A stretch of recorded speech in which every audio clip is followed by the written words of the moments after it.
Olá, gente, sejam bem-vindas e bem-vindos ao nosso canal Froneses, né, nessa série onde nós apresentamos vídeos, né, sobre as produções acadêmicas, onde nós comentamos e destacamos aí os aspectos do método, os aspectos do campo de pesquisa,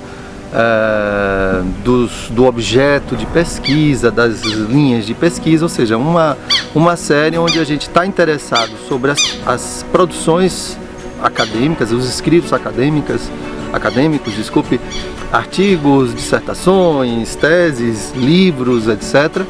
Mas também lançando um olhar em relação aos aspectos teóricos e metodológicos.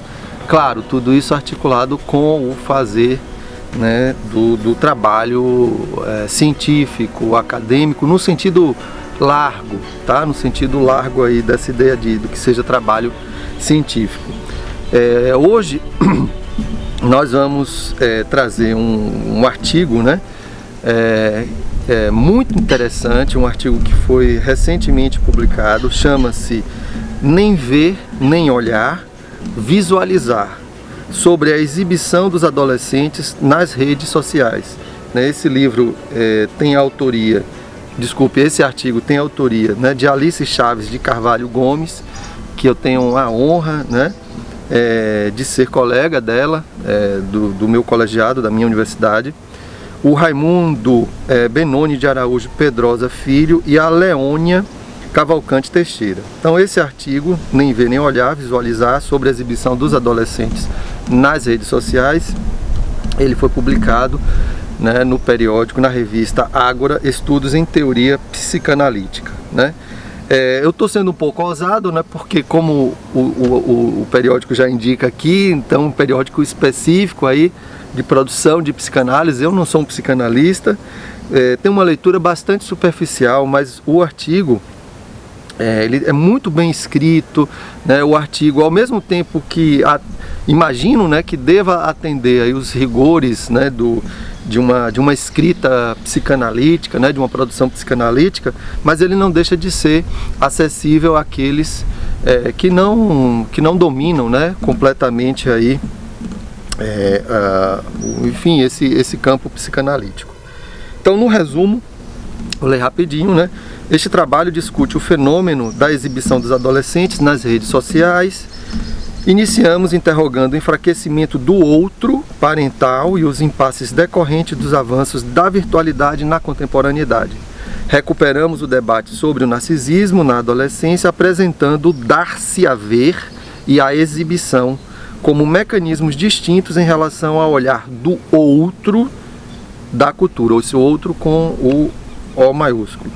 Seguindo as proposições de Lacan sobre o instante de ver e a esquise do olho e do olhar, concluímos que o visualizar é uma operação dominante no ato da exibição, levando os jovens à repetição e não à estabilização no campo do outro.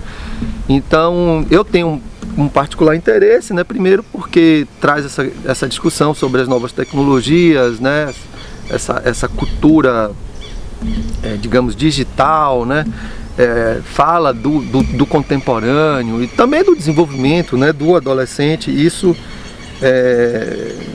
particularmente me interessa muito.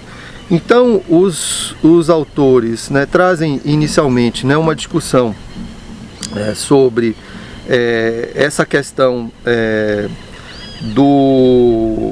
os autores trazem inicialmente essa questão, né, de como a intimidade antes era preservada e como na contemporaneidade essa intimidade é cada vez mais exibida. E aí eles trazem, né, uma série de autores aqui que trazem essa discussão, né, como é o caso do Zizek, do Byung-Chul Han, dentre outros autores, Agamben, que não necessariamente são psicanalistas, e os autores desse artigo aqui trazem, né, contribuições variadas mostrando isso, né, de como, por exemplo, a gente sai de vamos dizer assim, de um controle externo, quer dizer, de um olhar, por exemplo, panóptico externo, e esse olhar agora é um olhar que está internalizado mas ao mesmo tempo ele é completamente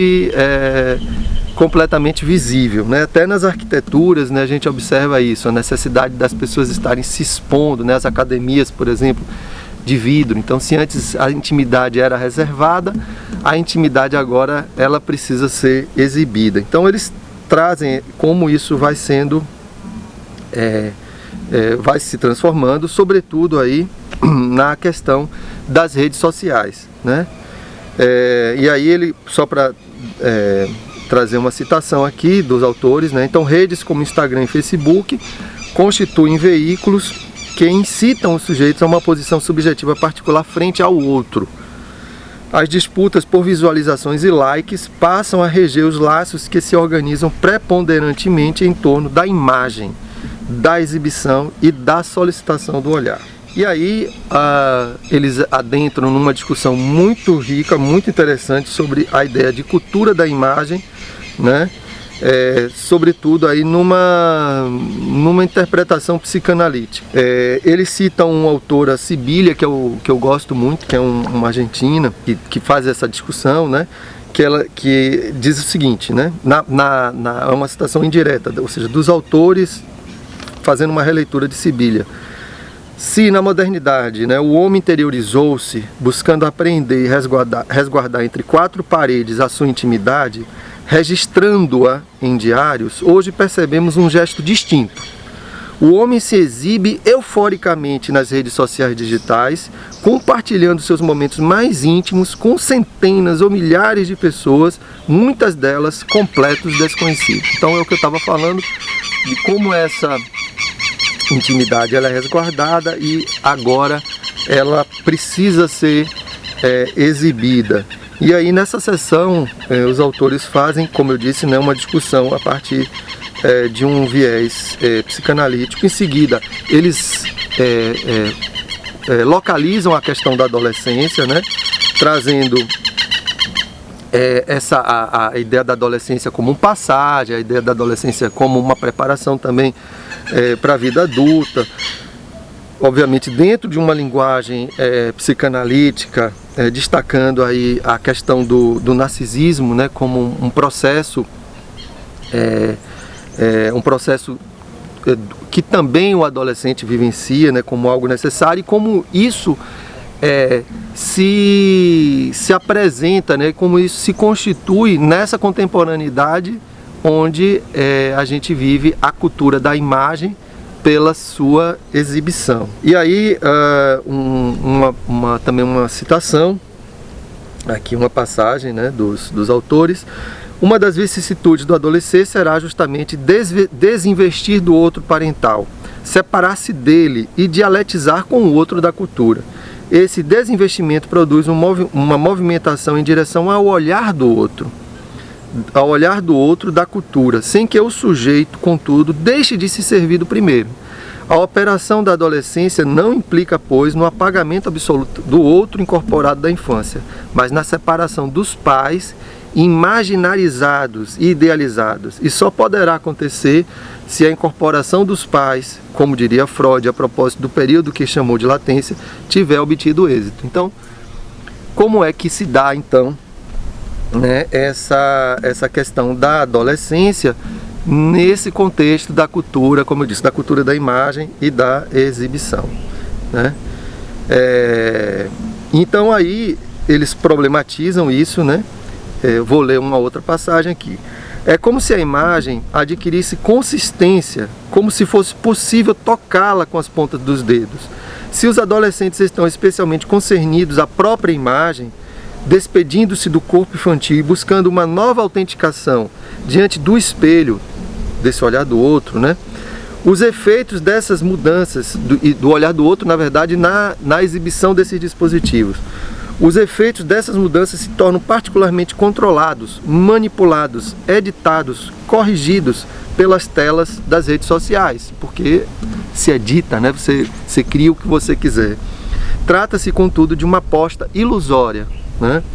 Uma armadilha sempre destinada ao fracasso. Então, se o adolescente ele precisa desse outro e ele se expõe, né? E ele se coloca, né, nessa relação desse olhar do outro, mas ele se coloca de uma forma muito inventada, né? Então é como se ele entra num loop, né? Ele não é confrontado com esse outro, ele se expõe para o outro, mas ele não é confrontado com esse outro, ele fica nele mesmo, né? Na exposição da imagem idealizada por ele mesmo, que é essa idealização, essa imagem idealizada por ele mesmo, que é exposta ao outro. Lógico, né? Perdoem-me aí os psicanalistas que estiverem assistindo esse vídeo, estou falando com minhas próprias linguagens justamente para mostrar que esse artigo é acessível, tá? É acessível e, claro, com fundamentos, com precisões, né? E aí é muito interessante, os autores aí vão falar um pouco dos smartphones, notebooks, eles adentram nessa discussão. E aí, já perto de concluir, né, e também finalizando aqui, eles vão dizer o seguinte, os autores vão dizer o seguinte: é nesse sentido que consideramos que o visualizar não pode estar em equivalência nem com o ver, nem com o olhar, mas se situa como uma operação dominante que convoca o ato de exibição, né? Então isso é muito interessante porque eles vão fazer uma distinção entre o ver e o olhar, né? Mas o visualizar, que é uma característica forte hoje, né? Na verdade se coloca de um modo muito particular entre o ver e o olhar, que são movimentos necessários, né, nessa constituição, na perspectiva da psicanalítica, né?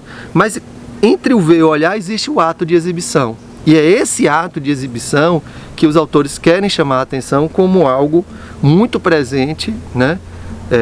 Sobretudo na adolescência.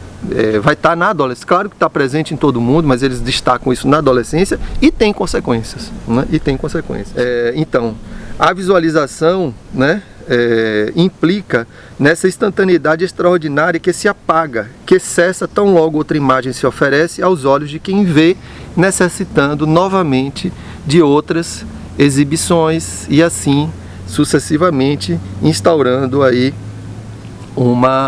como eu me referi à expressão loop. E aí eles terminam com uma frase maravilhosa, que eles dizem assim: a tela é olho sem corpo, né? A tela é olho sem corpo. É como se quase que há uma constituição da adolescência espectral, né? Quer dizer, é espectral no sentido de que falta uma encarnação. E certamente isso pode trazer desdobramentos assim preocupantes, e na verdade a gente observa isso, né? Então, super recomendo, um texto bacana, né? Imagino que para os psicanalistas é um texto muito importante, né? Super atual, e para quem também não tem uma leitura, né, tão aprofundada da psicanálise, vale a pena nem ver nem olhar, visualizar sobre a exibição dos adolescentes nas redes sociais. Valeu, obrigado, Alice!